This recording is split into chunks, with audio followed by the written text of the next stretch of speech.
there seems to be some support on the ground for the actions of these accused, but we're getting a piece of breaking news when it comes to the investigation into the Parliament security breach. Now, the Karnataka Intelligence Bureau has visited the home of Mano Ranjan, whose residence where the operations took place, and they have sought some information about him. That's the piece of breaking news that's coming in as the different intelligence agencies try to put the pieces together of this entire security breach which has taken place in Parliament. Now the Karnataka Intelligence Bureau has visited the residence of one of the accused. His name is Mano Ranjan. My colleague Akshara is joining us on the broadcast with this piece of breaking news. Akshara, give us the details.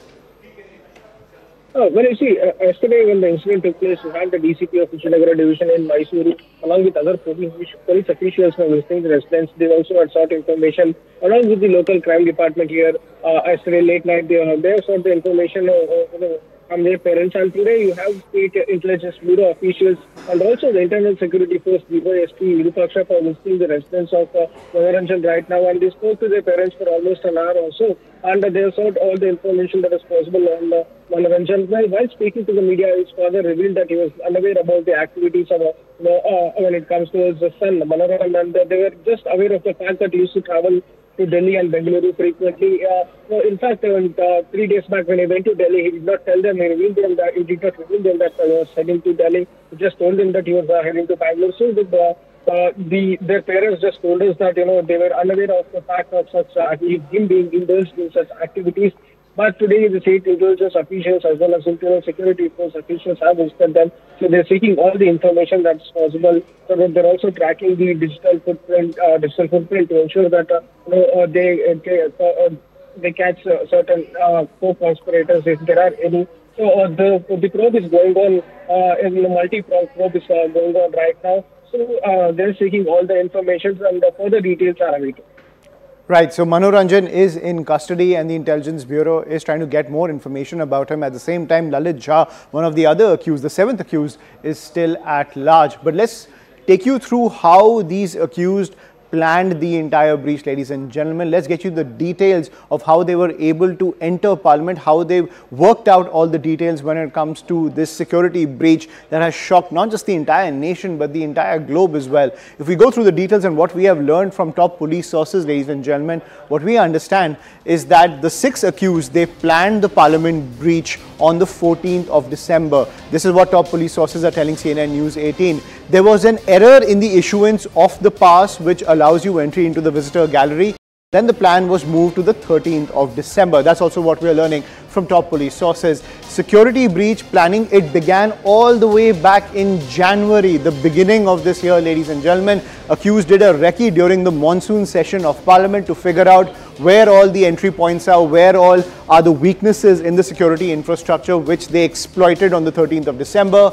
The accused were in touch with Pratap Simha, the MP whose name was on Sagar Sharma's pass. They were in touch with the staff of Pratap Simha to acquire that pass to enter the visitor gallery. They met the official staff via Facebook 20 months back, because many members of Parliament have this outreach via social media and they use that via Facebook to get that pass. They were inspired by icon Bhagat Singh's ideology. Remember, Bhagat Singh in his revolutionary activities also blew a smoke bomb inside Parliament and then he invited arrest. Lalit Jha has been absconding. He live streamed the entire incident is what we are learning. This is what top police sources are telling CNN News 18. He was the one who was recording this entire thing and trying to gain that infamy via social media by live streaming the entire security breach. These visuals on your screen. The accused dissatisfaction was with the government's working style. They were raising those slogans, Tanashahi nahi chalegi. Also what we are learning from top police sources is that they wanted to raise the issues of Manipur, the farmer protest, as well as inflation when it comes to this Parliament breach. And these were the issues that they wanted to raise. That's why the security breach was planned all the way back in January. So that's what we are learning from top police sources. Now CNN News 18's Ankur Sharma also spoke to Nilaksha Aich, a founder of the West Bengal-based NGO who is allegedly linked to the accused Lalit Jha. But before we get to that, these are the expected changes that are likely to take place after the breach. The visitors gallery will be now covered by glass so that no one can jump from the visitors gallery and jump across the tables. The body scanners will be used for the visitors to ensure that nothing like a smoke canister can be concealed, because remember what we found out was the smoke canister was concealed inside a shoe. So body scanners will now be used, because it seems the metal detectors and even frisking is prone to human error. Movement of assistance of MPs will be restricted now to ensure that that the entire security apparatus knows where everyone is, who has been vetted to enter the entire enclosure. Separate media enclosure during the session to ensure that everyone is aware about where the different vetted personnel are told to move in the entire enclosure of Parliament. Remember, ladies and gentlemen, the security breach has shocked the entire nation and the globe. How were these people able to enter the temple of democracy? And the pitch that's coming in from the security agencies, especially the government, is that human error has to be eliminated when it comes to the entire security infrastructure. And at the same time, it's very important to ensure where everyone is. The designated spots have to be demarcated very clearly. And at the same time, someone who was able to jump from the visitors gallery onto the floor of the house, that has to be prevented. That's why now a glass covering, a glass screen will be there at the visitors gallery. I'm joined by my colleague Yash to get us the latest when it comes to the investigation into these accused who were involved in this breach in Parliament. Yash, over to you. What's the latest? Well, Ayushman, in some time from now, all the 4 arrests which have been made in this case, and all those 4 people will be produced here at the Patiala House Court in some time from now. What we are understanding as of now is a medical test or a medical is underway at Ram Manohar Lohia Hospital here in the national capital. And in fact, in some time from now, those court proceedings will begin, in fact, in the courtroom. Let me just highlight the sections which have been invoked in this FIR, which has been registered by the Delhi police. In fact, IPC section 120B, criminal conspiracy, is one of the sections which have been imposed. In fact, the another section which has been imposed is 452, which actually pertains to trespassing. Apart from that, section 153 has also been invoked in this matter. In fact, that deals with want only giving to promote provocation or to intend to cause riots. In fact, apart from that, the main section in this FIR is of UAP, and in particular